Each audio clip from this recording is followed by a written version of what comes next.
L'idée du séminaire, donc, c'était de revenir un peu sur l'histoire des écoles de commerce et de l'enseignement supérieur en gestion, hein, en business, pour comprendre la position dans laquelle on est aujourd'hui des écoles de commerce françaises et en gros leurs principales caractéristiques, l'internationalisation, la recherche, l'académisation, les labels, les accréditations. Voilà, à quel moment ces choses-là émergent et pourquoi elles émergent et quel sens elles ont aujourd'hui. Donc l'histoire sert de prétexte un peu pour revenir sur les caractéristiques actuelles.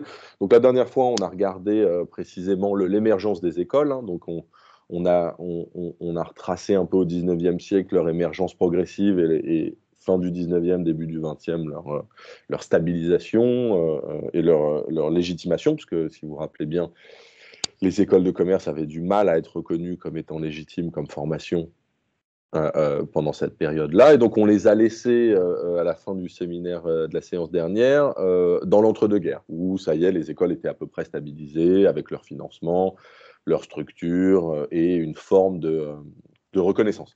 Donc là, ce que je voudrais voir cette fois-ci, c'est reprendre un peu à partir de la Seconde Guerre et vous montrer comment est-ce que c'est à partir de là qu'émergent en parallèle donc, de ces écoles qui étaient adossées aux chambres de commerce et d'industrie, hein, donc ce qu'on appelle les écoles consulaires, la fac va se réveiller, entre guillemets. C'est-à-dire comment est-ce que vont se créer les IAE, qui sont les instituts d'administration des entreprises en général, et on fera un petit focus sur Dauphine en particulier, qui ne fait pas partie des IAE, mais qui est une figure centrale de l'enseignement de la gestion en France.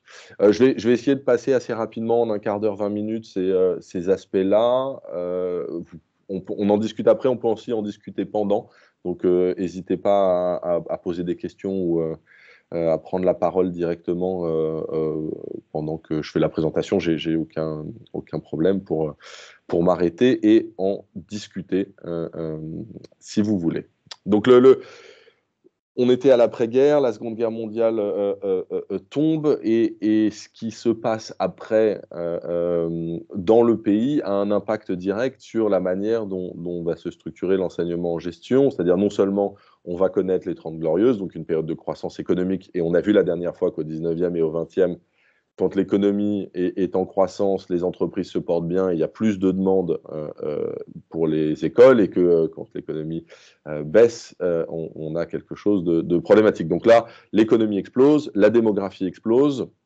On a aussi un renouveau politique dans la conception de l'État social et on a le plan Marshall. Hein, le plan Marshall qui arrive va amener, notamment dans le monde académique, la mise au contact d'autres logiques d'organisation, de management, d'entreprise, mais aussi d'enseignement. C'est-à-dire l'université états-unienne, qui était très éloignée et très inconnue avant, devient une référence grandissante. Et donc, dans l'après-guerre, on va avoir ce qu'un auteur appelle les 4 piliers de la sagesse gestionnaire française. C'est un petit peu pompeux comme formulation, mais il y a 4 piliers sur lesquels je vais revenir. Mais la création de la FNEJ, la Fondation nationale pour l'enseignement de la gestion en entreprise. Donc vous avez dû voir des vidéos qui fait le classement des écoles, le classement des revues scientifiques, qui est très active et dont on ne comprend pas toujours bien la logique de la présence, puisque c'est une fondation. Donc je reviendrai très rapidement là-dessus. Donc la FNEJ, le développement de l'enseignement de la gestion à l'université, c'est-à-dire ce qui va devenir caractéristique du management en France, c'est que l'université arrive sur le terrain. L'expansion des écoles de commerce, hein, ça marche en parallèle pendant cette période-là. Et, très important, l'entrée de la recherche en organisation et en management, non seulement par l'université et dans les écoles de commerce, mais aussi dans les écoles d'ingénieurs. C'est-à-dire que dans un moment où la gestion rentre à l'université, les écoles de commerce se développent aussi, mais les écoles d'ingénieurs commencent à faire de la place à des sciences de l'organisation ou à une recherche en organisation et donc sont aussi sur le créneau. Donc, commençons par l'expansion des écoles de commerce. Donc, on a de plus en plus de monde dans l'enseignement supérieur dans l'après-guerre, une démographie grandissante, et ça bénéficie évidemment aux écoles de commerce en partie, puisqu'il y a une demande sur le marché du travail. Il y a des créations de nouvelles structures, notamment et avec l'influence de la fondation Ford, qui est une fondation extrêmement riche et influente aux États-Unis, qui finance beaucoup de programmes de l'enseignement supérieur. Il y a la création de l'INSEAD à Fontainebleau en 1957, sur un modèle très états-unien de la business school. On pourra revenir un peu là-dessus et sur la différence de conception, mais c'est vraiment l'arrivée du modèle états-unien en France, et avec des programmes d'échange. C'est-à-dire que l'INSEAD organise de la circulation de personnes au niveau master et au niveau doctoral, je fais un peu vite parce que ce n'est pas les mêmes intitulés à l'époque, entre la France et les États-Unis, ce qui bénéficie largement au soft power américain à l'époque. Dans les années 60, on a un certain nombre de réformes. En 64, on a une uniformisation des diplômes des écoles de commerce qui leur donne un peu plus de visibilité. En 1965, il y a une réforme du concours, puisque tous les concours étaient, si vous vous rappelez, il y a eu des moments de coordination, puis des moments où les concours étaient très autonomes dans les écoles. En 65, il y a une réforme sur le concours qui rend le concours plus sélectif, qui place les maths au centre et qui instaure l'obligation d'une année de classe préparatoire avant l'école. Donc voilà, la classe préparatoire avant l'école, à cette époque d'une année, ça vient de là, donc des années 60, et d'une volonté d'augmenter le niveau du concours, et donc qui justifie l'existence d'une classe préparatoire. C'est pas anodin, parce que les classes préparatoires sont gérées au sein des lycées par l'éducation nationale, donc c'est tout un écosystème entre école de commerce et éducation nationale à ce moment-là. Un moment critique, mais de quelque chose qui n'a pas eu lieu, c'est la loi Faure en 1969. C'est une loi qui est importante parce qu'il a été discuté dans la préparation de cette loi Faure que les écoles de commerce soient rapatriées dans les universités et qu'elles soient intégrées en plein aux universités. C'est-à-dire, en gros, pour faire rentrer la gestion aux universités, on y met les écoles de commerce, en gros. Et ça a été rejeté. C'est une décision purement politique, hein. Et à la place, les écoles de commerce, leur statut a été entériné, et leur autonomie en parallèle, en lien avec les chambres de commerce et d'industrie, a été entérinée. Donc c'est une loi qui aurait pu faire complètement modifier le paysage actuel, hein, donc la loi Faure de 69, et qui aurait pu nous faire aller dans une direction alignée avec les autres pays dans le monde, c'est-à-dire d'avoir des écoles de commerce dans les universités. Mais on a décidé, avec la loi Faure de 69, de leur donner une autonomie. Les années 60 et 70, on est jusqu'au milieu des années 70 dans les 30 glorieuses et la croissance économique. Donc il y a beaucoup de monde qui vient dans les écoles de commerce. Les boîtes françaises grossissent, elles s'internationalisent, donc il y a une demande de professionnalisation. Donc les écoles ont vraiment le vent en poupe, et c'est le moment où elles se constituent des corps professoraux permanents. C'est-à-dire qu'il y avait beaucoup d'arrangements ad hoc pour enseigner aux élèves, aux étudiants pendant plus d'un siècle. Et à partir des années 60, on voit des gens devenir des professeurs permanents de certaines écoles de commerce. Et la dernière pierre à l'édifice dans l'expansion des écoles de commerce dans l'après-guerre, c'est la création en 1973 de la CGE, de la Conférence des grandes écoles, qui se charge de coordonner un peu les écoles de commerce et les écoles d'ingénieurs qui existent, et de répondre à quelque chose qui se passe toujours aujourd'hui, c'est l'émergence bourgeonnante d'écoles privées qui sont peu contrôlées. Donc la CGE a pour but de coordonner les acteurs de l'époque qui se considèrent et qui se cooptent comme étant légitimes dans les écoles d'ingénieurs et les écoles de commerce, et d'essayer de contrer un peu le foisonnement des plus petites écoles privées qui se créent. Aujourd'hui encore, faire partie de la CGE demande de répondre à un certain nombre de critères qui permettent de différencier les écoles les plus légitimes, les plus sérieuses, les plus organisées des autres. La FNEJ, alors je vais pas développer énormément, mais c'est important de voir la fonction de la FNEJ. C'est une fondation qui est créée en 68 pour favoriser le développement des enseignements de gestion, mais aussi leur donner une espèce de cohérence. Et ça va faire que la FNEJ, avec ses financements, va pousser pour le développement de la recherche, notamment dans les formations doctorales, pour former les futurs profs. L'idée de la FNEJ, avec un soutien fort de la fondation Ford, hein, c'est d'académiser l'enseignement, et en faisant ça, dans cette logique de la fondation Carnegie ou de la fondation Ford, d'améliorer la qualité des enseignements, de la gestion, et donc derrière des managers, des gestionnaires dans le pays. Il s'intéresse à la recherche dans la formation doctorale, il crée des publications. Si vous avez déjà lu, vu ou publié dans la Revue française de gestion, c'est une revue qui a été créée par la FNEJ dans cette logique-là, à être à la fois une publication académique, mais à vocation d'être accessible pour les praticiens. Et un des volets de la FNEJ, c'est l'internationalisation. Donc, ils organisent aussi des programmes d'échange entre les universités, beaucoup américaines la plupart du temps, et les universités et écoles de commerce françaises. Alors, plus largement sur les universités après la guerre, parce que c'est vraiment notre sujet aujourd'hui. Donc, on a une explosion démographique en France qui fait que l'université explose également. Alors, je n'ai pas tous les détails d'évolution, mais en gros, entre 60 et 68, il y a un accroissement de 160% de la population étudiante dans l'université française. Donc, on a vraiment une explosion et il y a un besoin de petit à petit créer quelque chose en lien avec la gestion. Alors, ça viendra de l'économie. Donc, dès l'après-guerre, il y a un doctorat en sciences économiques qui est créé.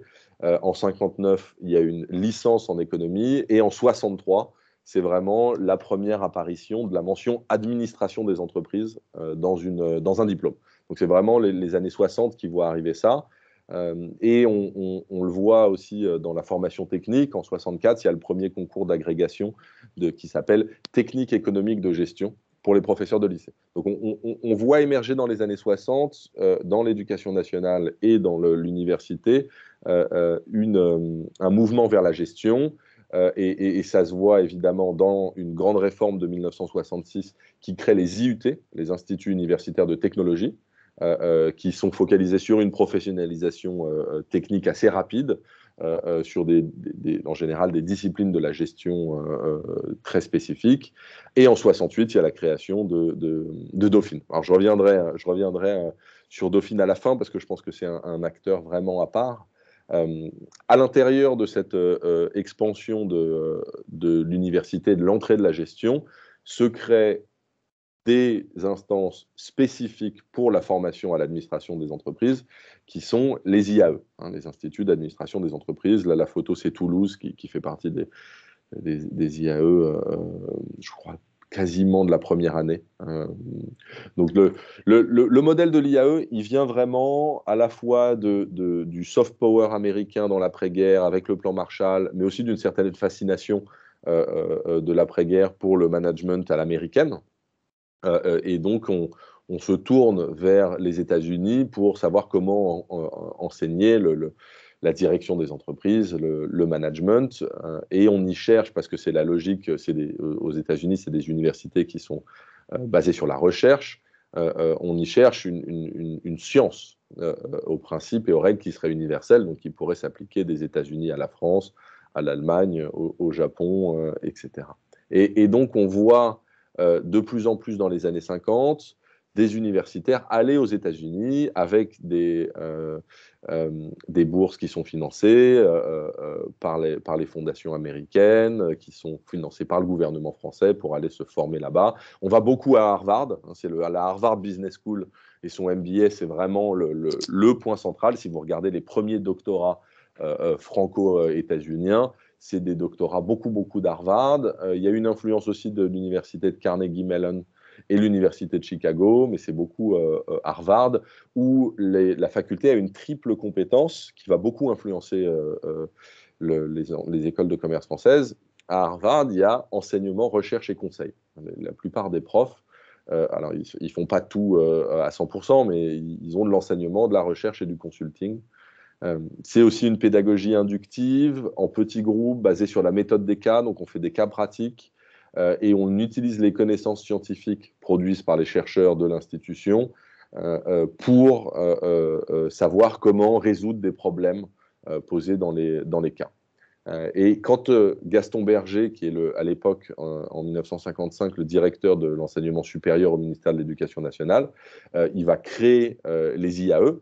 Il va le faire sur un modèle qui est très inspiré du MBA états-unien et particulièrement du MBA de Harvard. On parlera d'Harvard dans deux séances et je rentrerai un peu plus dans le détail. Mais là où Gaston Berger est un mec malin, c'est qu'en 1955, il sent bien que créer des IAE au sein des universités, ça risque de créer une levée de bouclier, parce que vous vous rappelez que la gestion, quand on parlait de l'émergence des écoles de commerce, la gestion et la gestion des entreprises n'est pas forcément vue comme quelque chose de noble qui nécessiterait de l'enseignement supérieur et qui aurait sa place à l'université. Donc, il va leur donner une certaine autonomie à ces IAE, au début en leur donnant que la délivrance d'un diplôme de 3e cycle et en leur donnant une autonomie par rapport au reste de l'université. Donc les IAE vont évoluer à part, un peu en dehors, et c'est toujours le cas aujourd'hui. Ça explique pourquoi c'est le cas aujourd'hui. Alors en 55, il y a les 5 premiers IAE de France, donc c'est Aix, Bordeaux, Dijon, Rennes et Toulouse. En 56, il y a nos voisins de Caen, l'IAE de Caen, Grenoble, Lille, Montpellier, Paris, Poitiers. Enfin voilà, dans les premières années, on a une dizaine d'IAE qui se créent, qui sont plutôt des petites structures au début. Il y a une vingtaine, 25 étudiants avec une pédagogie plutôt active où l'enseignant fait pas de cours en amphithéâtre. C'est vraiment l'idée d'une animation plus que d'un professorat. Et aujourd'hui, les IAE, il y en a 35 en France, c'est 50 000 étudiants et 1000 diplômes. Donc ça a beaucoup grossi et c'est devenu des grosses structures. Certains auteurs ont listé un peu, je vous donnerai la référence à la fin si vous voulez aller lire, mais sur les moteurs et les freins des IAE. Et pour eux, il y a les grands avantages des IAE, c'est que les frais d'inscription sont extrêmement bas, puisqu'ils sont adossés à l'université. Ils n'ont pas besoin de supporter leur coût de structure. Et pour eux, il y a une opportunité qui se présente, c'est qu'il y a eu une forte augmentation des frais de scolarité des écoles de commerce françaises depuis 10-15 ans, mais qu'elles arrivent à un plafond. Ça, la FNEJ aussi a fait une étude là-dessus. Donc, eux voient une opportunité qui est que les prix ne vont pas pouvoir augmenter beaucoup sur le marché des écoles de commerce, et eux, ils sont sur des coûts extrêmement bas. Et ça va leur permettre de prendre en légitimité et de prendre de la place. Par contre, ils ont un certain nombre de freins. Ils ont du mal à se faire une place à l'intérieur de l'université. La gestion n'est pas bien reconnue comme une discipline comme l'économie ou le droit, par exemple, pour les UFR où elles sont regroupées. Les grandes écoles, commerce et ingénieurs, occupent quand même très bien le terrain. Donc, pour eux, c'est une difficulté. Ils ont des limites budgétaires fortes. C'est-à-dire que pour garder l'argent qu'ils font rentrer quand ils font des formations en plus, ils sont obligés de batailler. Et ils ont encore un accès restreint aux étudiants. En gros, ils n'ont pas le boulevard qu'ont beaucoup d'écoles, prépa et puis école de commerce derrière. Ceci étant dit, ils bataillent pour des réformes budgétaires et pour avoir une autonomie budgétaire qui leur permette de garder leurs ressources. Et ça, autant vous dire que si les IAE commencent à pouvoir faire fructifier leur propre argent en faisant de la formation moins chère, ça va être des concurrents féroces. Et ils sont sur le coup. Si vous regardez ce que fait le réseau des IAE, très ouvertement, ils militent pour ça. Donc, ça va être des acteurs importants. Donc, vous voyez cette idée de regarder l'histoire et l'émergence pour voir un peu quelle est la situation actuelle est important, d'autant que on va parler un peu de Dauphine. Et Dauphine est une structure qui, très tôt, a réussi à avoir son autonomie et aussi à garder un peu ses finances. Et que ça en a fait un acteur assez concurrentiel sur le secteur, sur l'industrie des écoles, même privées. Donc en 68 se crée Dauphine. Donc à cette époque-là, même s'il y a des IAE qui ont émergé, il n'y a pas de fac de gestion. Hein. Il n'y a rien qui est en plein, et donc Dauphine va être le premier première institution qui fait ça, en dehors des chambres de commerce et d'industrie. Donc Edgar Faure, qui est la joie d'être le ministre de l'Éducation pendant 68 et 69, donc vous imaginez qu'il n'a pas eu un mandat facile. En 68, en novembre 68, il produit une nouvelle loi d'orientation qui donne une autonomie aux universités et une certaine gouvernance collégiale, et qui crée 2 établissements expérimentaux. Le centre universitaire expérimental de Vincennes pour les sciences sociales, et donc on met une partie des intellectuels et dangereux étudiants contestataires dans le bois de Vincennes d'un côté de Paris, et de l'autre côté, on crée l'université Paris-Dauphine pour la gestion et ce qui s'appelle à ce moment-là l'économie appliquée, Il se trouve que De Gaulle a fait sortir la France de l'OTAN en 66, et donc il y a un immense bâtiment, Porte Dauphine, qui était le siège de l'OTAN, parce que le siège de l'OTAN était à Paris, et il est disponible. Et donc, ils vont mettre cette nouvelle université, parce que s'il fallait la construire, il aurait fallu un peu de temps. Nanterre a pris du temps. Ils reprennent les locaux. Et il y a un truc qui est intéressant, c'est qu'ils reprennent des locaux qui sont des locaux administratifs de l'OTAN, dans lesquels il n'y a pas des amphithéâtres, il y a plutôt des petits bureaux. Et donc, en fait, vu qu'ils ne vont pas se lancer dans des grands travaux du siège de l'OTAN, ils vont avoir des petites salles de classe. Donc, ils vont avoir des petits groupes et une pédagogie active en petits groupes, mais qui est liée pas seulement à une prise de position pédagogique, mais aussi aux contraintes du lieu. Et c'est là, c'est clé pour comprendre Dauphine et pour voir ce que vont essayer de faire certains. Il y a des IAE qui se positionnent là-dessus. Dès le début, ils vont demander une dérogation pour pouvoir opérer une forme de sélection, parce qu'ils vont dire, bah, on n'a pas de grands amphithéâtres, on n'a que des petites salles de classe, donc on ne peut pas avoir une arrivée massive d'étudiants, donc il faut qu'on puisse sélectionner nos étudiants. Et donc, dès 69, avec la première rentrée, ils vont avoir un nombre limité d'étudiants et ils vont pouvoir sélectionner, et ils sélectionnent encore, je vais revenir là-dessus parce qu'il y a eu des magouilles pour pouvoir continuer de sélectionner. On regroupe au sein de l'université des professeurs un peu dans toutes les disciplines, parce que c'est gestion et économie appliquée, donc il y a des économistes, il y a des mathématiciens, des informaticiens, des juristes, des sociologues, des linguistes, parce qu'il n'y a pas la gestion encore, hein, donc on met tout le monde, et donc on fait cette pédagogie en petits groupes. Il y a une logique de professionnalisation à Dauphine, qui n'est pas la préoccupation de l'université en général, et on se met sur des thématiques de la vie des entreprises et des organisations. Mais en faisant venir des gens de l'université, et puisque c'est des gens qui viennent à l'université, il y a quand même une approche critique, pas au sens de l'attaque idéologique, mais au sens d'une certaine distance intellectuelle entre l'objet de recherche et l'enseignement. Et donc, si vous allez, il y a une très belle salle Raymond Aron du Conseil à Dauphine, sur laquelle il y a une grande citation avec marqué de Raymond Aron, qui est « La liberté politique rend les hommes dignes d'elle, elle en fait des citoyens, ni conformistes ni rebelles, mais critiques et responsables ». Donc, l'idée d'avoir des chercheurs qui ont une certaine distance avec l'entreprise apporte une approche de la gestion un petit peu différente, qui viendra un peu plus tard. J'en parlerai sur l'académisation des écoles de commerce, ça viendra un petit peu plus tard en école de commerce, mais toujours orienté sur la professionnalisation. En 70, Dauphine devient un statut universitaire qui est reconnu comme tous les autres. Il crée des diplômes à l'époque, ça s'appelle DEA et DESS, donc pour faire un peu vite, de master en gestion. Et leur arrive dessus quelque chose qui, à mon avis, vu le corps professoral de l'époque, n'a pas été une grande célébration, qui est l'élection de François Mitterrand. Et en 84, il y a la loi Savary qui dit, et je cite la loi Savary, « Tout étudiant a le droit de s'inscrire dans l'université de son choix ». Ça fait écho aussi à Parcoursup et aux réformes des 2-3 dernières années. Mais donc, quand arrive en 84 cette idée que tout étudiant a le droit de s'inscrire dans l'université de son choix, Dauphine, qui avait sa dérogation sur la sélection, se retrouve attaqué d'une certaine manière et va devoir rédiger des nouveaux statuts et trouver une manière de rester sélectif. Alors, comment ils vont le faire? D'abord avec l'accord tacite du ministère et du rectorat, hein, Dauphine étant reconnu et apprécié. Ils vont continuer de sélectionner en contrevenant à la loi, mais le ministère et le rectorat ne disent rien. Et on va voir que ça va poser problème après, parce que par définition, si vous ne suivez pas la loi, vous pouvez être attaqué au tribunal administratif.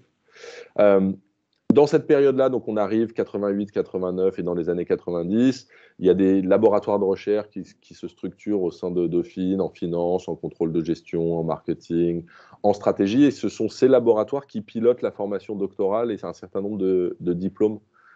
Et là, Dauphine va devenir extrêmement influente parce qu'elle va produire la moitié, puis le tiers des thèses en gestion en France. Donc ça veut dire que les gens qui passent dans la formation doctorale de Dauphine deviennent les professeurs des autres universités, des écoles de commerce. Et donc ça, le soft power de Dauphine va se diffuser avec une approche académique et de recherche. Ils vont développer, ça c'est un point très important, la formation continue. Ils vont faire un partenariat au début avec l'UQAM à Montréal et leur MBA. Et ça, c'est une source de revenus qui est non négligeable. Et ils vont pouvoir très tôt se positionner sur le créneau des MBA qui font qu'aujourd'hui, Dauphine est un acteur important des MBA, de l'executive education. Et qui fait concurrence aux écoles de commerce consulaires et privées. Et ça fait rentrer de l'argent. Et ça fait rentrer de l'argent pour des budgets recherche, ça fait rentrer de l'argent pour des compléments de salaire pour les profs. Donc ça rend l'université de Dauphine plus attractive pour un certain nombre de profs parce que, en plus du salaire de professeurs des universités, faut se rendre compte qu'un maître de conférence qui sort de doctorat et donc qui est à bac plus 8, 9, 10, il rentre à 1 700 € net. Donc pour vivre à Paris, si on travaille à la Porte Dauphine, voilà, donc le Dauphine devient attractive aussi avec cette approche-là, et quelque chose qui fait partie vraiment de leur ADN jusqu'à il y a quelques années, c'est un couplage fort entre enseignement et recherche. Les laboratoires de recherche sont ceux qui pilotent académiquement les diplômes, et donc l'enseignement en séminaire fait une part importante à la recherche, même si la professionnalisation reste une focalisation. Alors, très rapidement, parce que ce n'est pas notre sujet, mais depuis les années 2000, Dauphine a fini par... Le bricolage sur la sélection explose complètement et ne tient plus la route parce que des étudiants, en fait, attaquent au tribunal administratif l'université et gagnent systématiquement. Vu que l'université ne respectait pas la loi, les étudiants attaquaient Dauphine au tribunal administratif, gagnaient systématiquement. Dauphine était obligé d'intégrer les étudiants. Et petit à petit, ça s'est su. Donc, en fait, les étudiants qui se voyaient refuser de Dauphine, pendant longtemps, ils se disaient qu'il fallait qu'ils aillent ailleurs. Et puis, au bout d'un moment, ils ont eu la combine et ils se sont mis à faire... Il y avait des procès en permanence qui étaient gagnés systématiquement. Mais entre-temps, ils ont rédigé les statuts pour avoir le statut de grand établissement. Encore un truc extrêmement français. Le grand établissement, il y en a quelques-uns. Sciences Po, par exemple. Le CNAM. C'est des choses qui sont autour de l'université, à côté de l'université, mais qui ont un statut un tout petit peu à part, qui leur permet de maintenir une forme de sélection. Ils se sont internationalisés, ce qui a remis en cause le modèle Dauphine tel qu'il avait émergé pendant 30 ans, et qui fait que ils ont été obligés de se positionner notamment sur les labels, les accréditations, la ACSB, EQUIS, etc. Ça les a obligés à modifier leur structure et leur approche, et ils ont le même problème que beaucoup de structures aujourd'hui, qui est d'arriver à continuer à articuler enseignement, formation et recherche, parce que le modèle anglo-saxon de la recherche, dans laquelle ce qui est important, c'est d'écrire des articles qui demandent beaucoup de travail pour une diffusion assez réduite en termes de nombre de lecteurs. Ce modèle anglo-saxon est maintenant assez dominant en France et dans d'autres, pas partout, mais dans d'autres pays.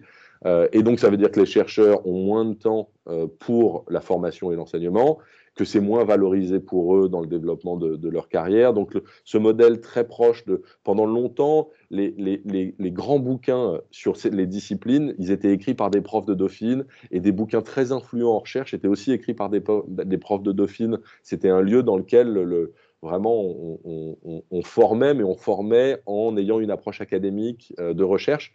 Et maintenant, la recherche, depuis les années 2000, a muté en quelque chose de différent. Et en passant à ce modèle-là, Dauphine a du mal à suivre et à maintenir son modèle et l'originalité de son modèle.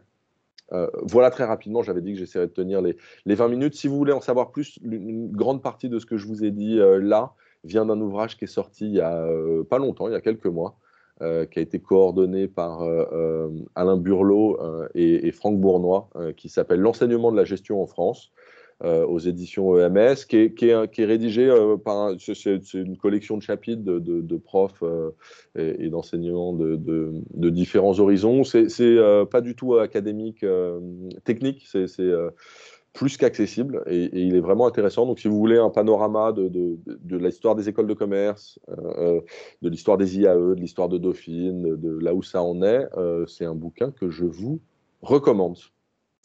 Voilà, un tout petit peu plus de 20 minutes, mais l'idée, c'était aussi d'avoir du temps pour les réactions, questions, idées. allergie ou crise d'angoisse que ça peut déclencher. Est-ce que ça vous inspire des choses?